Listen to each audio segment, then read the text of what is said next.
You're listening to TGI Sports Talk with your host, Keith Angle, on Northeast Streaming Sports. Good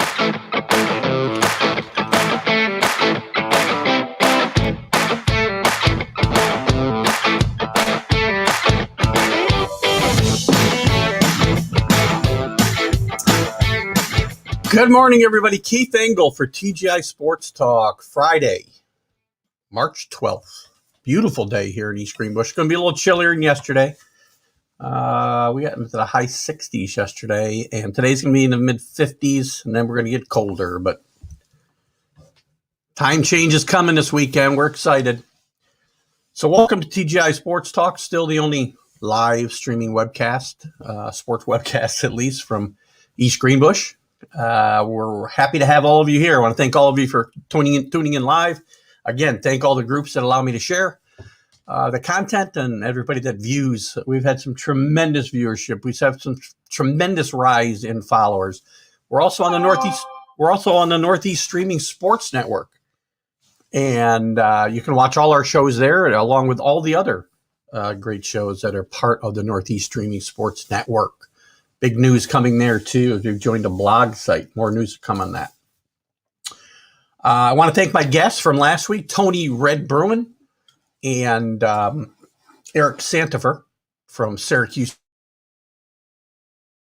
University. March Madness here with an NCAA focus.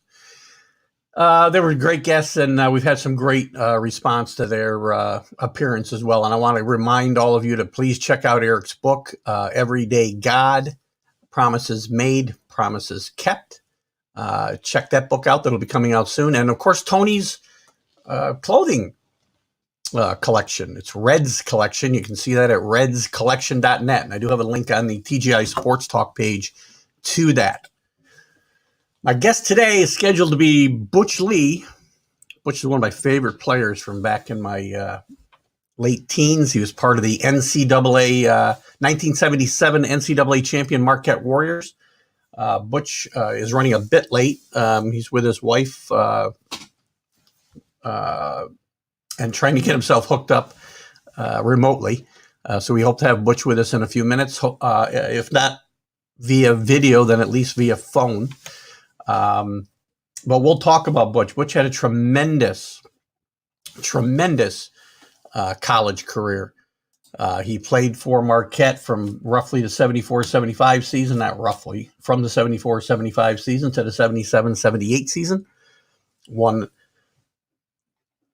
some of college basketball's. In his senior year, he won some of college basketball's most prestigious awards. He was a consensus first-team All-American. He was a Naismith College Player of the Year. He was the AP College Player of the Year. He won the Adolph Rupp Trophy, the UPI Player of the Year.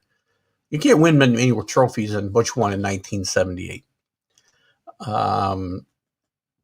Then he was drafted to the pros, and he was on his way to a very successful career when a knee injury that today you may have recovered from, back then you didn't. So we'll talk to Butch about his time at Marquette with the legendary Al McGuire, that magical 1976-77 season where they won the NCAA championship after they barely got in a tournament. Al McGuire had announced his retirement. I want to talk to Butch about his relationship with Al McGuire. So we'll dive into all of that. Also, by the way, Butch's son, Matthew, is a standout player with St. Peter's in the MAC tournament, or the MAC conference, the same conference that Siena plays in here locally.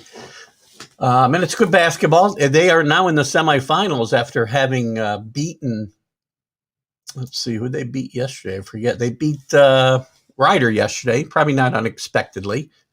Siena did get upset by Iona in the first round, but we now have got a rooting interest in St. Peter's and Matthew Lee. He played very well yesterday. I think eight points, 4 assists for Matthew. They're going to be playing today in the semifinals, as I mentioned, against Fairfield. And if things stay true to form, they'll be playing Rick Pitino and Iona for a right to go to the NCAA tournament. So While we wait for Butch, we'll talk a little bit about some stuff coming up.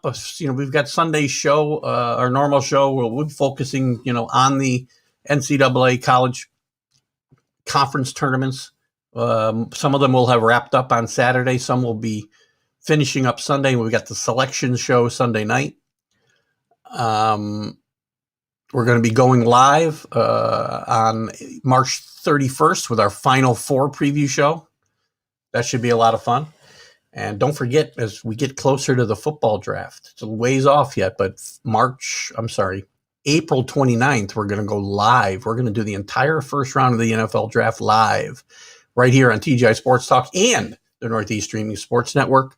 Actually, that show will be hosted by Mac and Jack from the Mac and Jack Sports Show, and I'll be co-hosting, but we will be streaming it on TGI Sports Talk as well.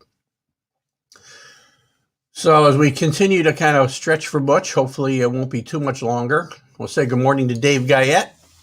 Welcome, Dave. Anybody else that's here with us? We'll take a quick look until Butch gets here. Let's just take a quick look at some of the scores from yesterday. I mean, there's been some interesting developments as we've gone through the conference tournaments. No, and some not so surprising things. In the Big East, unfortunately, St. John's lost in overtime yesterday. They were my pick to win the tournament. They lost, played very poorly. They shot like 32%. They forced about 15, 16 turnovers, but really couldn't put the ball in the bucket. The big story yesterday was Georgetown upsetting Villanova. Maybe not surprisingly with Villanova's injury issues that will certainly come into play when they get into the big dance next week. Also, UConn just rolled yesterday over, it's skipping my brain here. Who the heck did they play? UConn had rolled over DePaul. DePaul is very bad. I was surprised they even got by Providence, but they did. We just talked about Seton Hall beating St. John's. Seton Hall actually comes out of this smelling very good because they get to play Georgetown now in the semifinals, where UConn will have to play a very good Creighton team in their semifinal bracket. So it's going to be interesting in the Big East. Let's just jump around a little bit. Some other scores as we kind of still wait for my guest, Butch Lee, to show up. Again, welcome. Hope you'll stick around and listen to Keith talk about NCAA basketball for a little bit. Some surprises yesterday. Let's see. No surprise with Baylor other than maybe they struggled a little bit more than we would have thought with Kansas State. Ohio State struggles with Minnesota, but wins. Minnesota just finished the season on a total downer. I mean, they had them in the tournament right through just 2 weeks ago. And they haven't won a road game the entire season, and they've lost 7 or 8 games in a row. West Virginia gets a mild upset over Oklahoma State. Big 12 is going to send a boatload of teams. They've got some really good teams, guys. The first, 24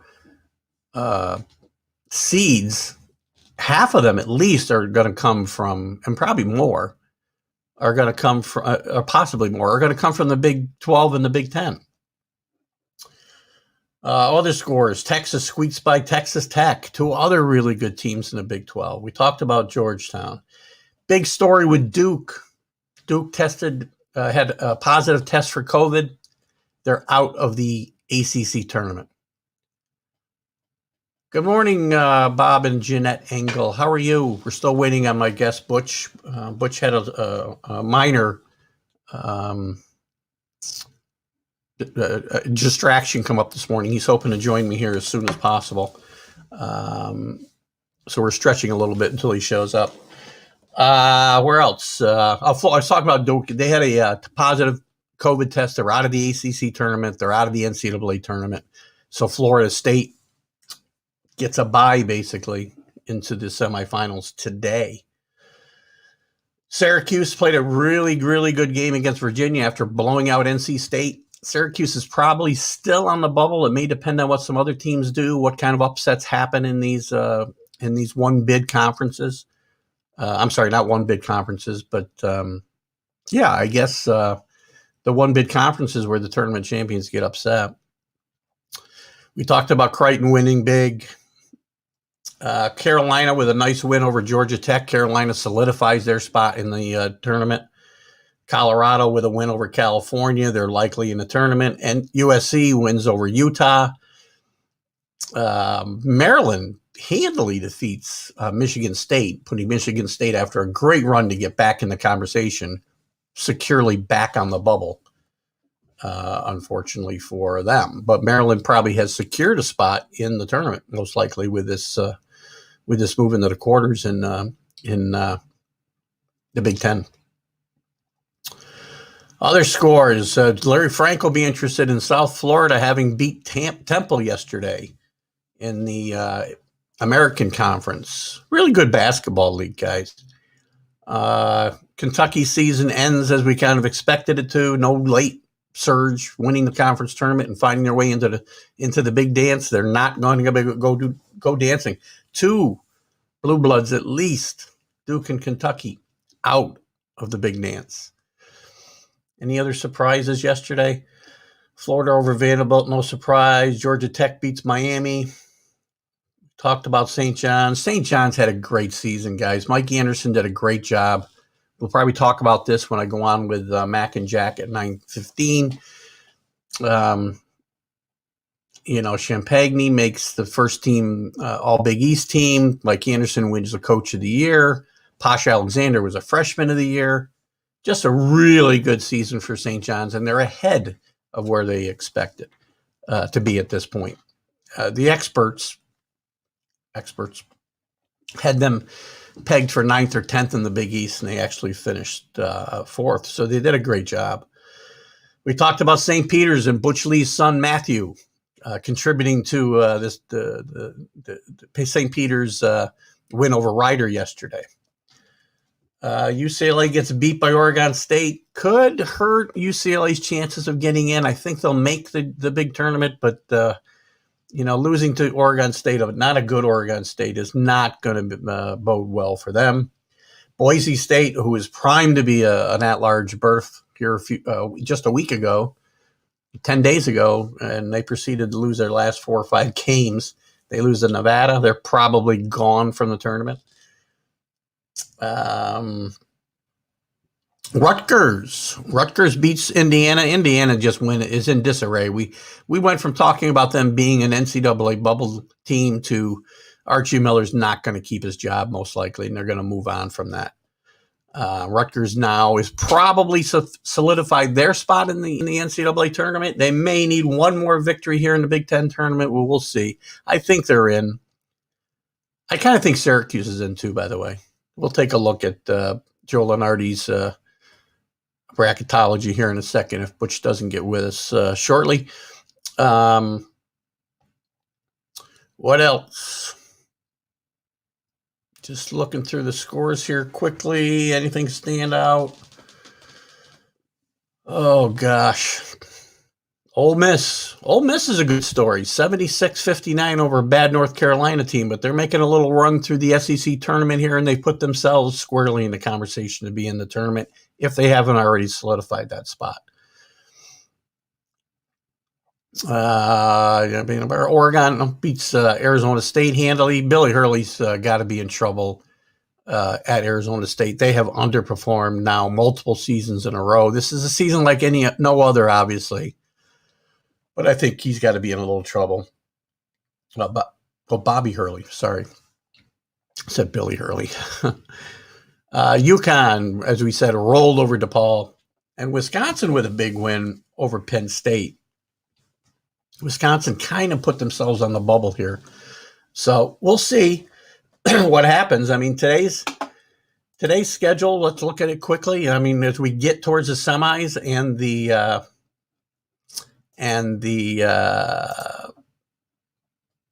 championship games of these tournaments. The A10 championship game is coming up Sunday. St. Bonaventure against VCU and St. Bonnie's. I think they're both in. They're playing for a better seed probably here. I think they're both going to make the tournament. In the ACC, you have North Carolina left.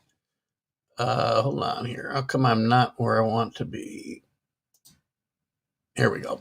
So we got Georgia Tech playing Virginia. We've got North Carolina playing Florida State. Two pretty good matchups. Virginia struggled a little bit. They did get by Syracuse, as I said yesterday, on a buzzer beater in yesterday. Florida State got a bye when Duke had the COVID problem. So Florida State's got a really good team, but they've stumbled down the stretch here a little bit. So we'll see what they do. Be very interesting. Carolina's playing very up and down basketball for them, but good sign that they've won a couple of games now in a row here in the tournament. Concentrating basically on the bigger leagues here. The American Conference, you're looking at today. You got South Florida against Wichita State. Wichita State playing really good basketball. Florida State's probably got to win this tournament to get in the NCAAs, but we're still playing quarterfinals here, guys. We got 4 games in this tournament left. Wichita State, again, on the bubble, needs a couple more wins to solidify their spot. You got Cincinnati at SMU, which is going to be a good game. Tulane at number 7, Houston. And then UCF at Memphis. Memphis had a heartbreaker last week against Houston. They were really propped up early in the year, and they struggled early in the year, and they slowly were rebuilding their record and their confidence and just everybody's opinion of them. And they had lost a heartbreaker to Houston last week, but Houston's a real good team. They're ranked 7th in the country. But you still got, Wichita State, SMU, and Houston with a shot to get in the NCAA from that conference. I think Memphis and Cincinnati, the other teams that are left here, will have to win the tournament to get in. The Big 12. Oh, this thing keeps going back to yesterday. It's very annoying. Semifinals tonight.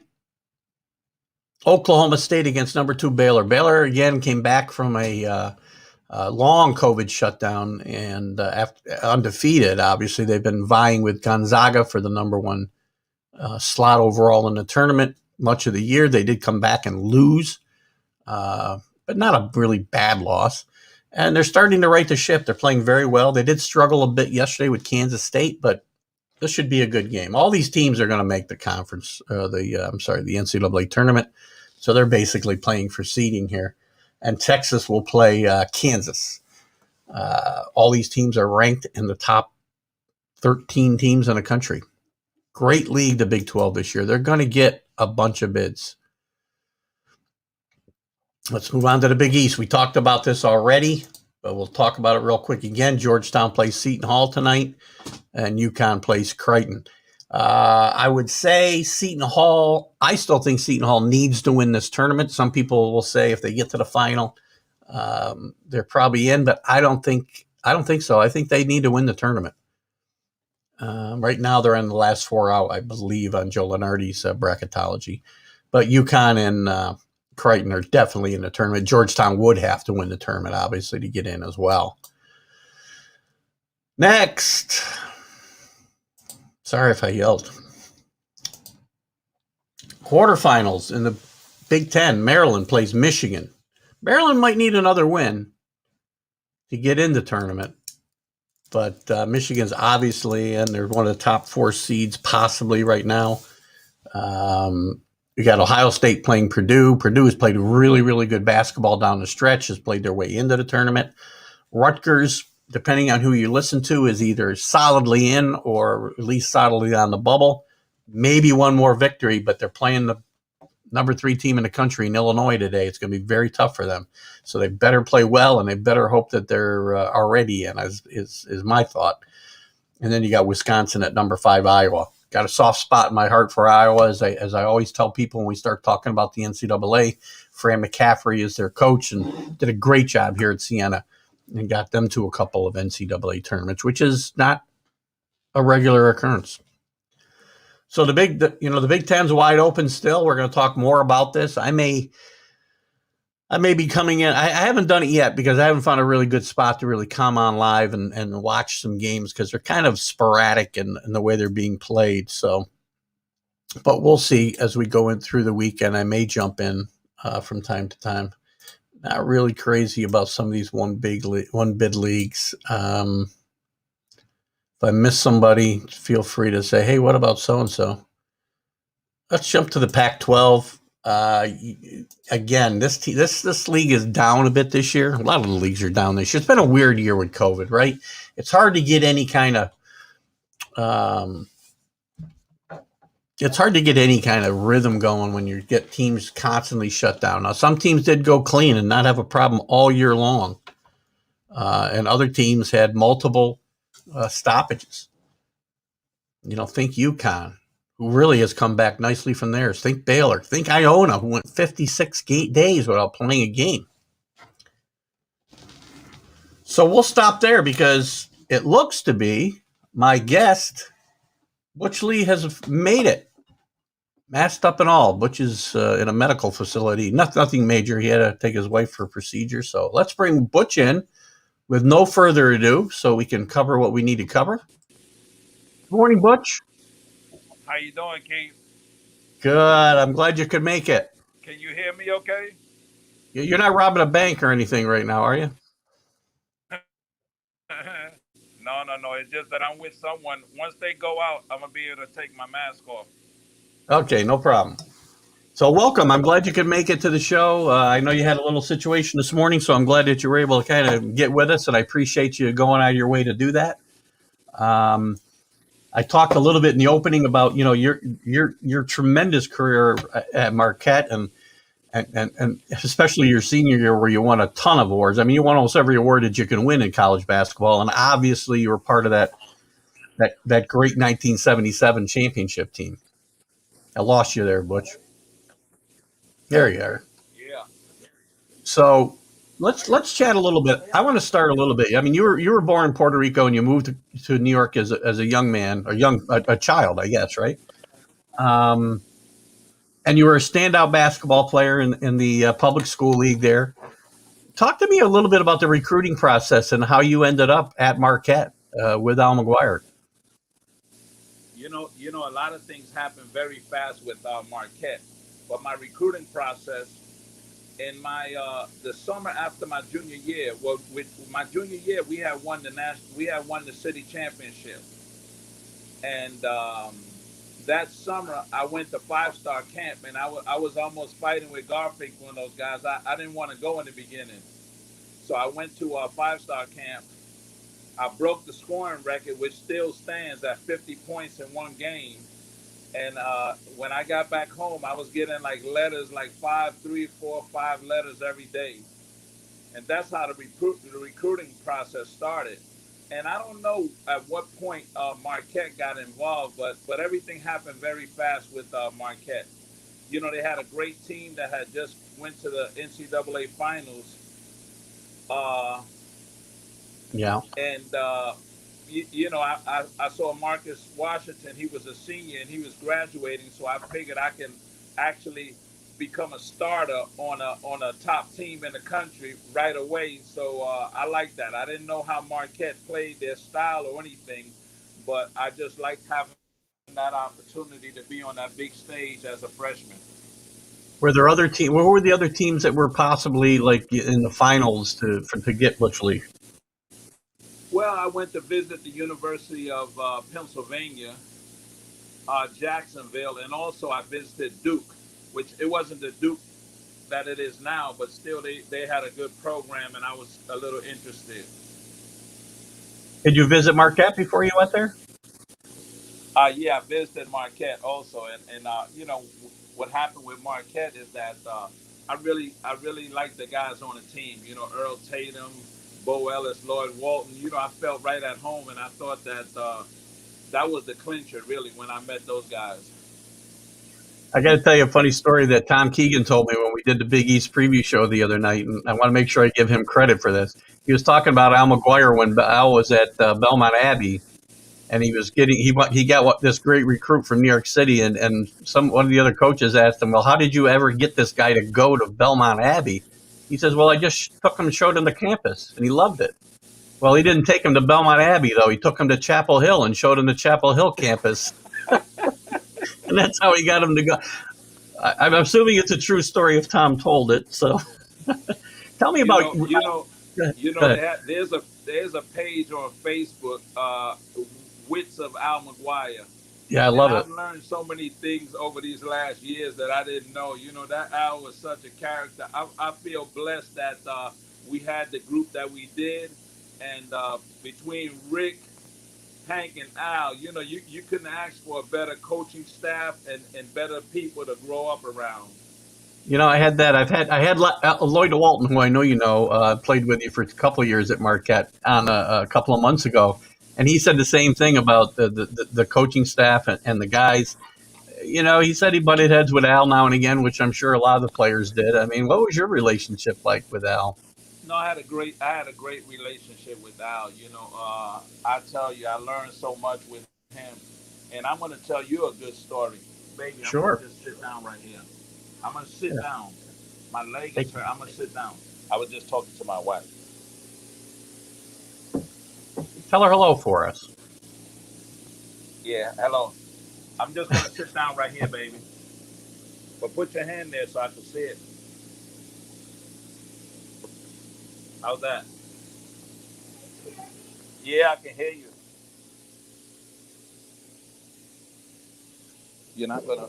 My wife is in one of those hyperbaric chamber that LeBron James uses, Oh, really? and so it's like amazing. It's very noisy in here, and I didn't know this was gonna happen today, but it's good. You That's know what okay. It happened all with worked me and out. Al? When I was a freshman, I had 7 turnovers in a game. And he would always talk at the practice. He would always talk with the players. Everybody was like in a circle around him. And he told me that I could not be that bad. He said that the worst guy on my high school team is not that bad. And I just started crying in front of the whole team. You know, I felt so bad. And I never got mad at him or anybody. I just kept working, and then like it happened like he wanted and happened like I wanted. But that was a tough moment for me as a freshman. But we was able to make it happen years after. Well, you were a major contributor, right? You know, as you said, from your freshman year on, and you played with some great players. You were with Bo Ellis for 4 years. You guys came in the same freshman class, right? No, I was a year behind Bo. Bo was the Really? first guy to start as a freshman at Oh, right. Marquette, and I That's right. came the year after. That's right, because you said you had joined a great team, as you mentioned, that went to the NCAA final the year before against NC State. I forgot that Bo was a freshman on that team. Um, did you feel pressure coming in? The team was obviously very highly ranked, and I mean, did you feel pressure with that team coming off a NCAA final? You know what happened? Like I guess with so many young players now, everybody feels that they're the best player around. So at that time, I was playing pretty good. So I didn't. I thought I could get in there and I could do the job. Not knowing how difficult it was because even though I started when the games got tough, he would bring in Dave Delsman, who was a senior backup guard, Yeah. and he would kind of help me through any kind of tough moments I had. But I had a lot of confidence, but it was tough in the beginning. Well, you had a couple other good guards on that team too, and Earl Tatum and Lloyd Walton, as I mentioned before. So really good team to come in and get your career started with. Um, as you go through, I mean, you guys were regular participants in the NCAA tournament. That first year, you lost in the first round to a really good Kentucky team. Every team you lost to that I can think of in your run was, I mean, they either went on and won the tournament or they were, very close to winning the tournament. I think Kentucky lost in the final that year to UCLA, if I remember right. But the next year you go and you have a much better year. Obviously, you start to really grow as a player, um, and you get to a regional final and lose to Indiana in a tough matchup. You guys had some tough matchups in the NCAA back then. There was no cupcakes in that tournament, right? There was only 32 teams, probably. Well, yeah, and that was the problem we had. Today that wouldn't happen because Indiana was ranked number one, we were ranked number two.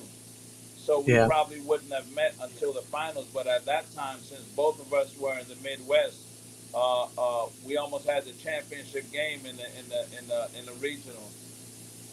Yeah, that's a great point. That it's so much different today. They try to, really get parity in the brackets, right? So they'll split up the really good teams. So back then, if you had a really bunch of really good teams in the Midwest, which it normally did, that was a tough bracket. Before we get into the 76, 77 season, which really was obviously a special season, I'm sure, for you and everybody. Going into that year, obviously you're again very highly ranked, and you had some struggles through that year. There was some doubt, I think, towards the end of the year if you'd make the tournament at all, and went on a good run. Around the time Al announced he was going to retire, I mean, did that have an effect? How did that affect you, and how did that affect the team? That was the craziest thing. Well, the second craziest thing, the first craziest thing that we won the national championship. But second was, when Al announced his retirement, it's like the world was ending. Nobody knew what was going on, and I'm there thinking that the coaches stay as long as the players stay, or the players go before the coaches do, like had been the history in the past. And when he announced that he was going to be stepping down, we didn't really know what to expect. But we went into a tailspin. I think we lost like 3 games in a row, and it was a difficult time for us. The summer before that, I played in the Olympics with Puerto Rico, and I was telling Bernard Toom that we would write letters, and I was telling him, no, this is our year. We're going to win the championship this year. And I had that in my mind, so even though we struggled a little bit, I think we lost some games, but we still had the confidence that we had a big-time team, and we could win the national championship. What was the trigger, do you think? I mean, obviously you guys got hot just before the tournament, and you won. You had a couple nail biters in that tournament against Kansas State, and obviously in the Final Four against Charlotte, which was just a crazy game. But what was the trigger that really you think got you guys going in that direction and got you on that hot streak? Well, different people had different stories. We had the first game against Cincinnati in the tournament. That was pretty tough. We had an altercation with Coach McGuire and Bernard Toom at halftime in the locker room. And for me, I remember I had a friend that played with Kansas State, and we were down like 10 points almost the whole game. And I kept thinking to myself, how are we going to win the championship if we can't win this game? So I was very nervous, and probably that's the most difficult game that I remember in my college career. That nail biter we had against Kansas State. Bernard and I think I talked a bit about this with Lloyd Walton as well. That Alan and Bernard had a very rocky relationship from time to time. Keith, this machine makes a lot of noise, so I can't hear all your questions. So excuse the noise, and if I stray from the questions a little bit. That's okay. Let me see if I can crank myself up a little bit. Do you hear me better? That's okay. We'll do the best we can here. Tell me a little bit about. I was talking about Bernard Toon and Al McGuire, and they obviously had a kind of a love-hate relationship. That altercation they had in the Cincinnati game. I mean, that wasn't the first time that they had faced off a little bit, right? Well, that happened with Bernard Toom and Al McGuire, but before I got there, I heard some other stories with Al, so that was like a regular thing with him. Al was very, very strict about us doing our work in the classroom and also with his basketball. But he let us be ourselves. We weren't any robots and stuff, so he gave us that leeway. Even though he would fight with you every once in a while, he would let you be yourself. Bo and Lloyd Walton with the big hats and the fancy clothes, and me and you and Euless Payne, we were like the nerds. The nerds on the team, and but everybody did their thing. We had a lot of different characters, but we meshed together pretty well on the basketball floor. What did it feel like? I mean, when you guys got to the final, well, tell me a little bit about the Charlotte game, I guess. I mean, that game was crazy, especially at the end. it was touch and go for you guys to get by a very surprising Charlotte team. It was surprising that they were there at all, right? But Yeah. tell us about that game a little bit. What's your memories of the semifinal game?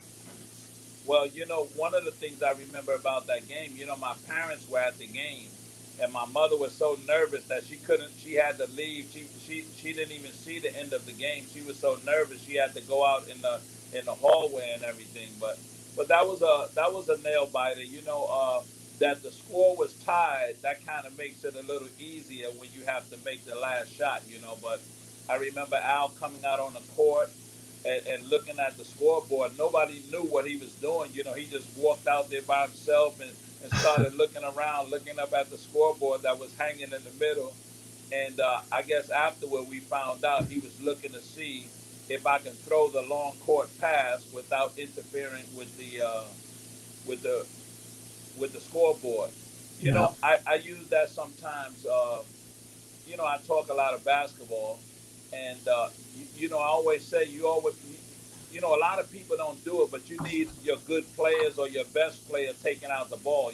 That's not an easy thing to do, and that's what happened at that time. I took out the ball, and I was able to get the ball at least in the free throw area where Jerome took over from there. It was certainly an exciting play to watch as a fan, and I was a very big fan of those teams back in that day. For whatever reason, I gravitated to that team in my late teens. I'm only a little bit younger than you, unfortunately, for me and for you, I guess. That takes us to the final. You guys play obviously one of the best,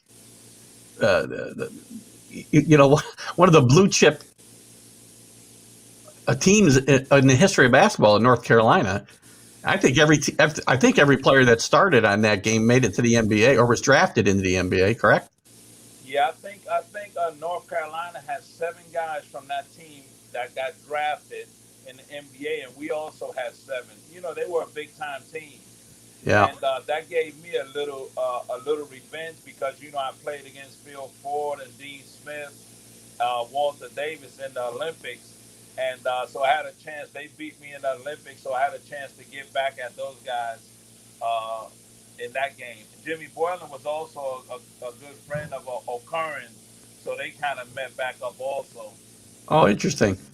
Well, I'm going to circle back to the Olympics in a second, but that North Carolina game, you guys were fairly decent sized underdog. You'd already had 7 losses, which nobody, I don't think, had ever made the finals with 7 losses, much less 1 at that point in time. It happens all the time today, right? Because of the number of games they play.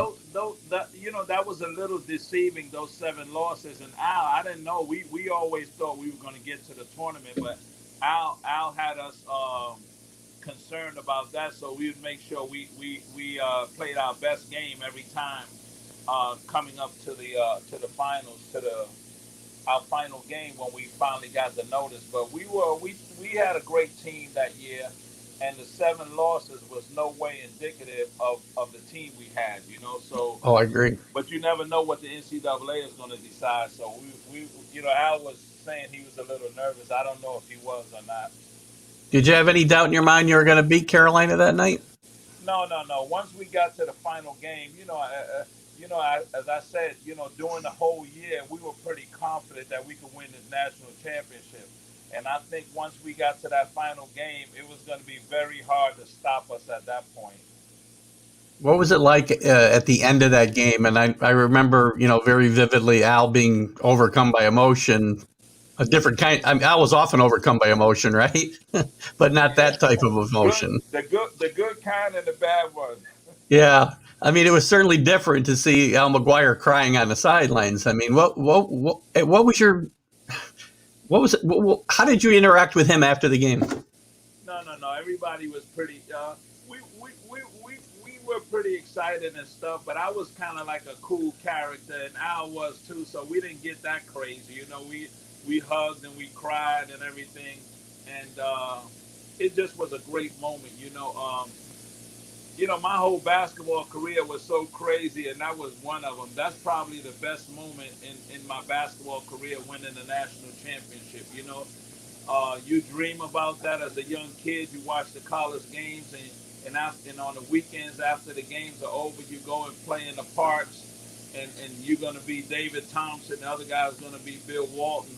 So to finally be the ones that the people were going to imitate, that was a great moment for us at Marquette. Well, again, you played on some great teams. When Al retires, the reins get handed over to Hank Raymond, who you obviously had a lot of respect for as well. And you guys still had a really good team in your senior year. You were ranked number 1 at different times during the season.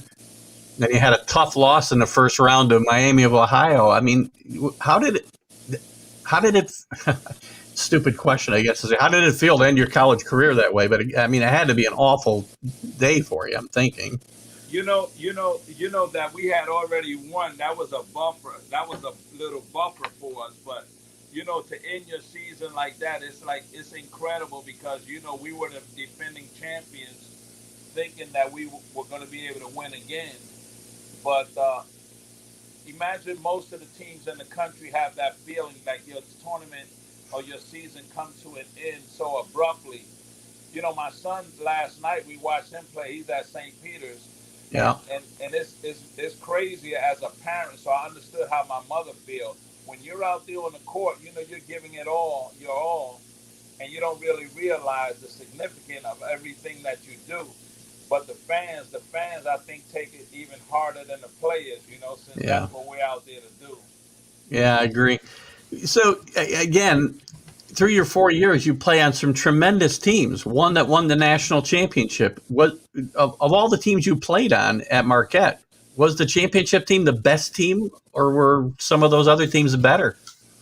I joke with Bo Ellis and those guys because we had an activity, and a lot of people like to say that we weren't the best team and that they had other teams better than us. And I joked and told them that's the only team that had the Player of the Year, the 1977 team. So that probably must have been the difference. It must have been a difference because I mentioned earlier when I did the intro, there isn't much more you could have won in your senior year. I mean, you're first team All-American, API Player of the Year, UPI Player of the Year, Naismith College Player of the Year, Adolph Rupp Trophy. I'm probably missing something like Outstanding Player of the Final Four. I mean, gosh, you can't get any better than that. Before I jump in, so congratulations on a tremendous college career. And before I go forward a little bit, I want to circle back to that Olympic experience that you talked about. Tell me how that happened. I mean, am I wrong that you wanted to play on the U.S. team, but there was something happened, so you end up playing for Puerto Rico? Well, everybody, that's another thing. When you're growing up as a basketball player, a young basketball player, it's a couple of things that you want. You want to play in the Olympics, and then you want to win a national championship.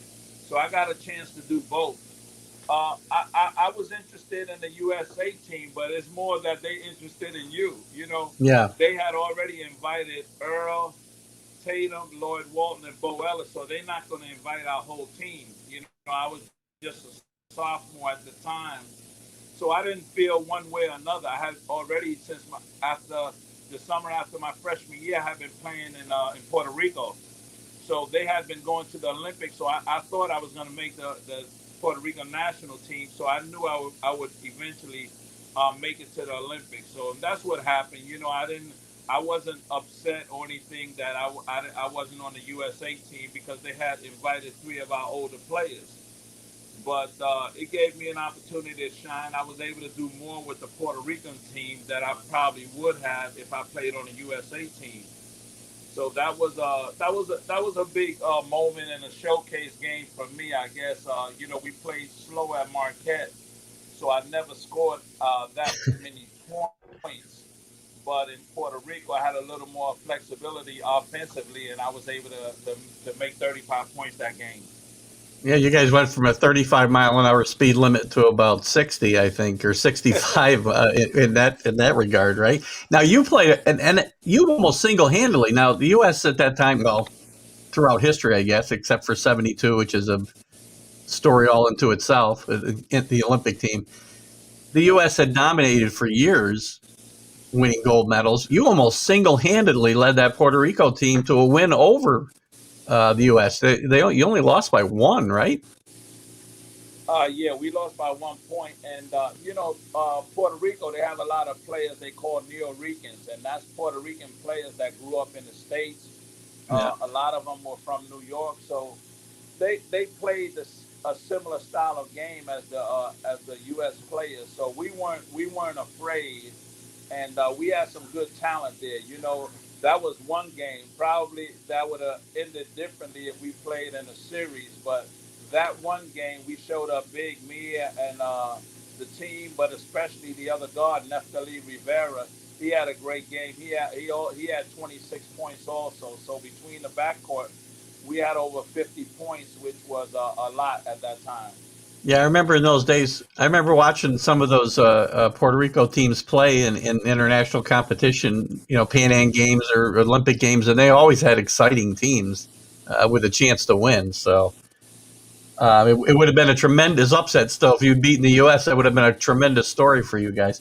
Did any of your teammates? Did Bo make that team? No, nobody else played on that team. We did. I did have a good friend of mine that played with me in high school at DeWitt Clinton High School. That was Steve Shepard. Played on the USA team he was from the University of Maryland. So I'm going to guess that that's probably the only time you had high school teammates playing in the Olympics, especially facing each other. Interesting stuff. So your college career ends and you get drafted. You go pretty high, I think 10th to the Hawks. You were the first Puerto Rican player to play in the NBA, I believe. And I guess you were also the first player to win an NBA championship, an NCAA championship, and the BSN, which is a championship in Puerto Rico, right? Yeah, that's So I'm probably the only player with all those titles, international, if you could consider Puerto Rico international tournament, high school, college, and the NBA. So I'm very proud of that. That's good for my family, my sons. They get out of line. I have to remind them of that because both of them are pretty good players. I Yeah. have to kind of hold that over their head a little bit. Well, they got something to chase. That's a good thing.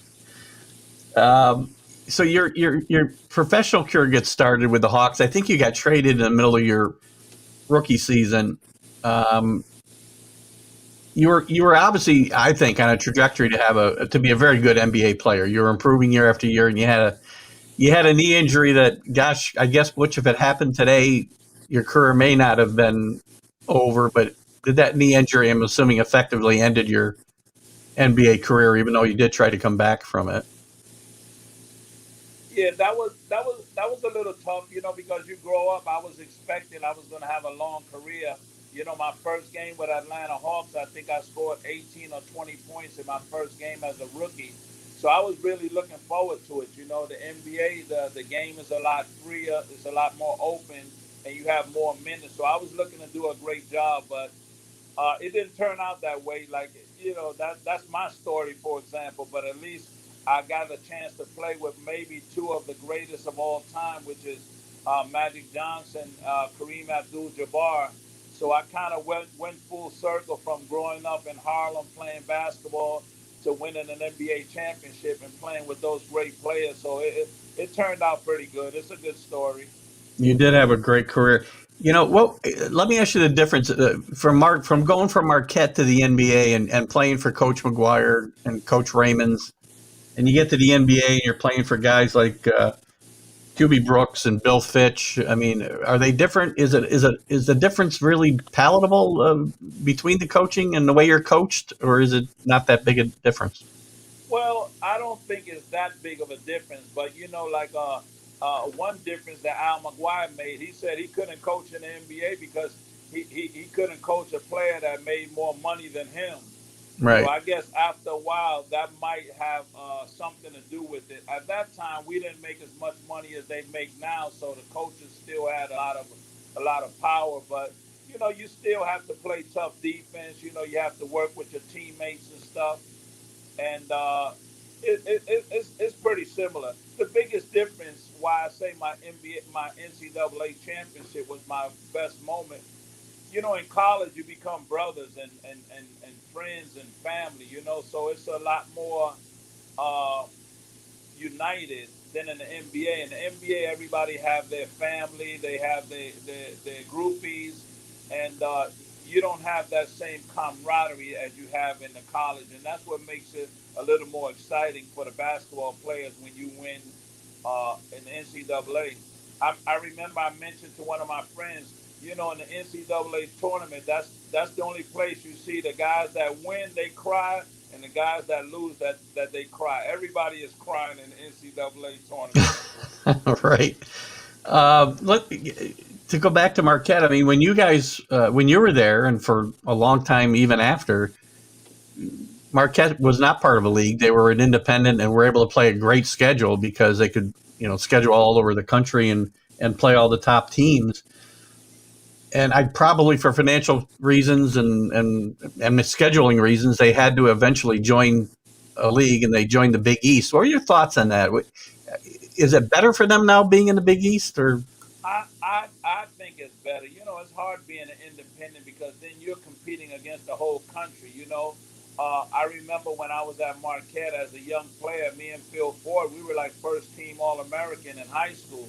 And I would have to read in a newspaper or in a magazine that Phil Ford was freshman of the year, rookie of the year, that type of stuff. So we weren't in a conference, so you didn't get any of those accolades, you know. And that makes a difference, I guess, when you're in a conference. You can be like the the leading assist guy in the conference, or the leading rebounder, and I guess that's going to be good for the players. You know, you get a chance to see where you're ranked amongst your peers, at least in your conference. So I think that's a good thing for the college players. Now, how do you feel about, I guess, where Marquette has gone or been since your time there? There's been some up and downs, obviously, through the years. When actually a coach that I know very well, Mike Dean, who coached Siena, who plays in the MAC where your son is now, he was the coach for a while. He had some success for a few years. Tom Crean had some success, but they're really struggling and scuffling now. I mean, what are your thoughts on the program where it stands now? And I guess the coaching situation, and maybe based on something you told me earlier, maybe you don't want to get into it too much, but what are your thoughts, I guess, from 10,000 feet anyway?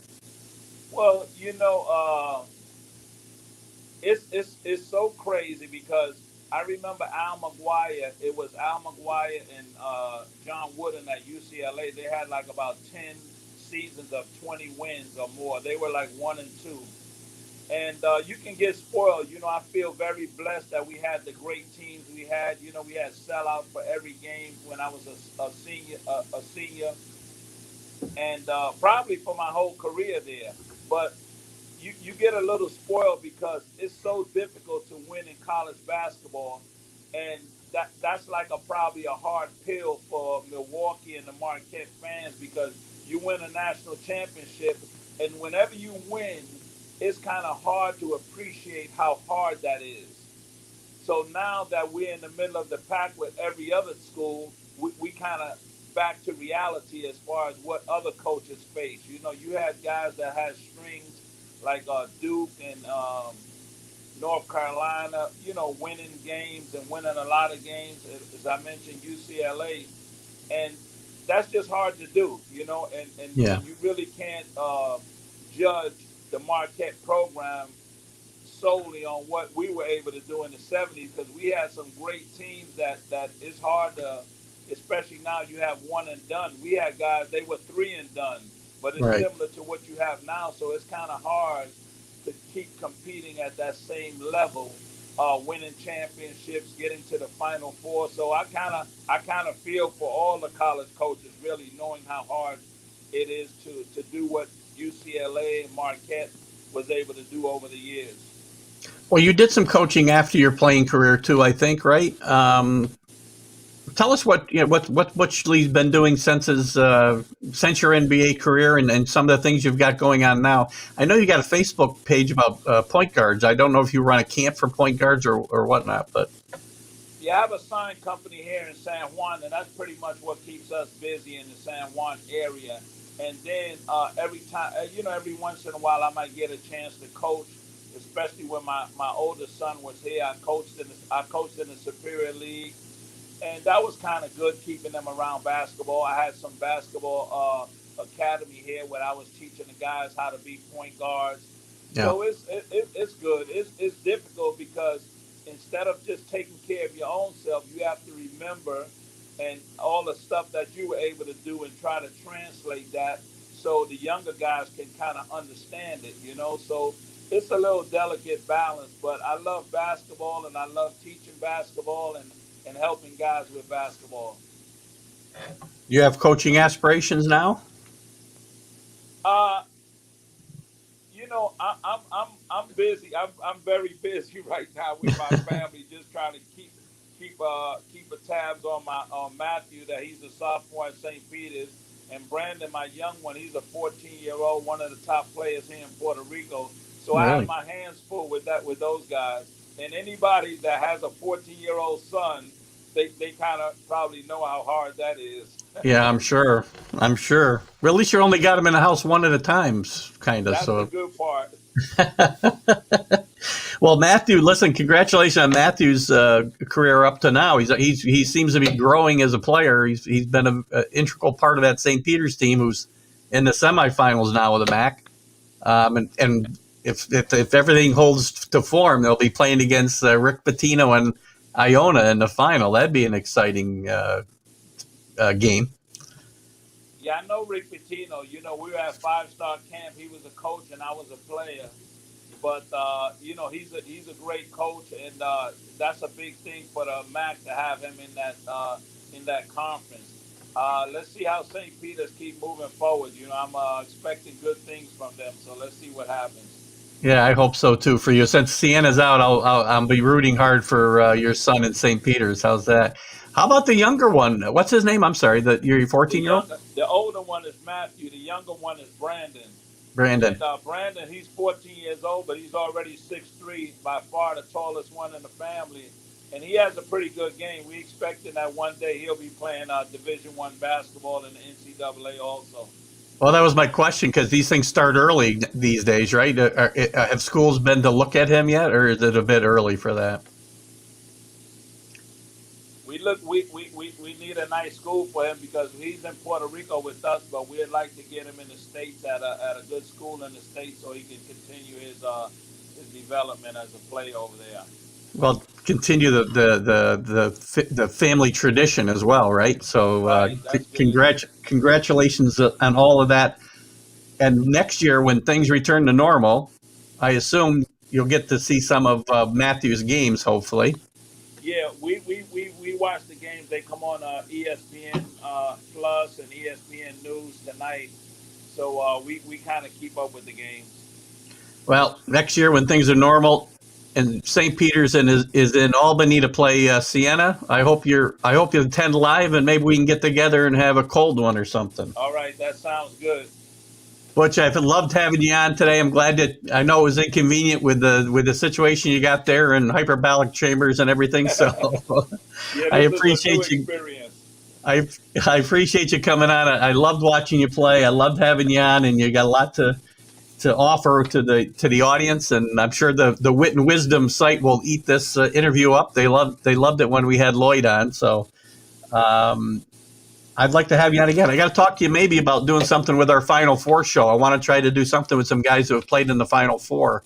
And I'll be in touch with you about that. We'll keep in touch, and glad to be here with you this morning.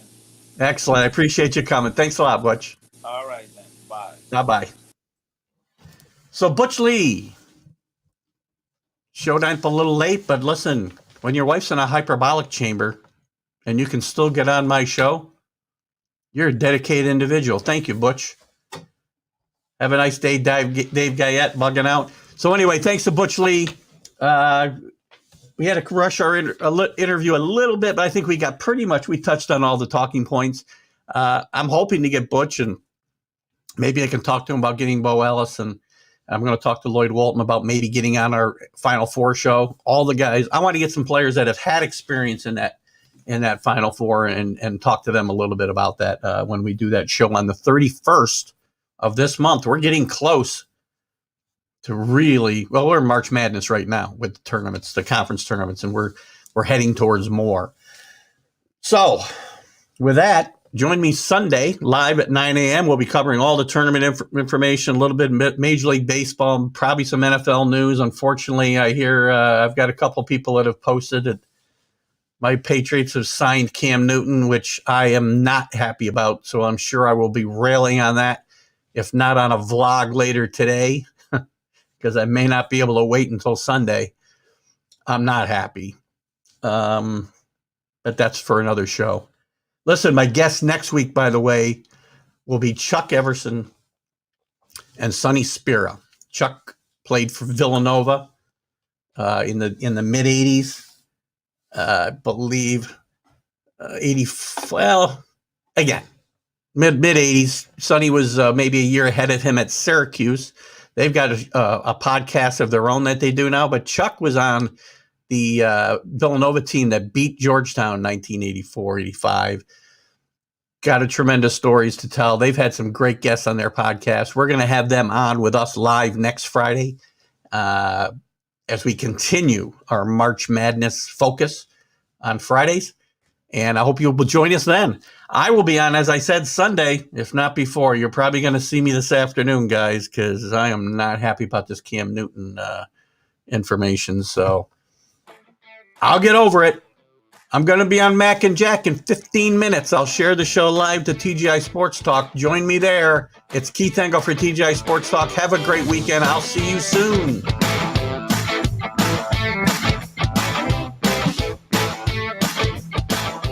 On the Northeast Streaming Sports Network.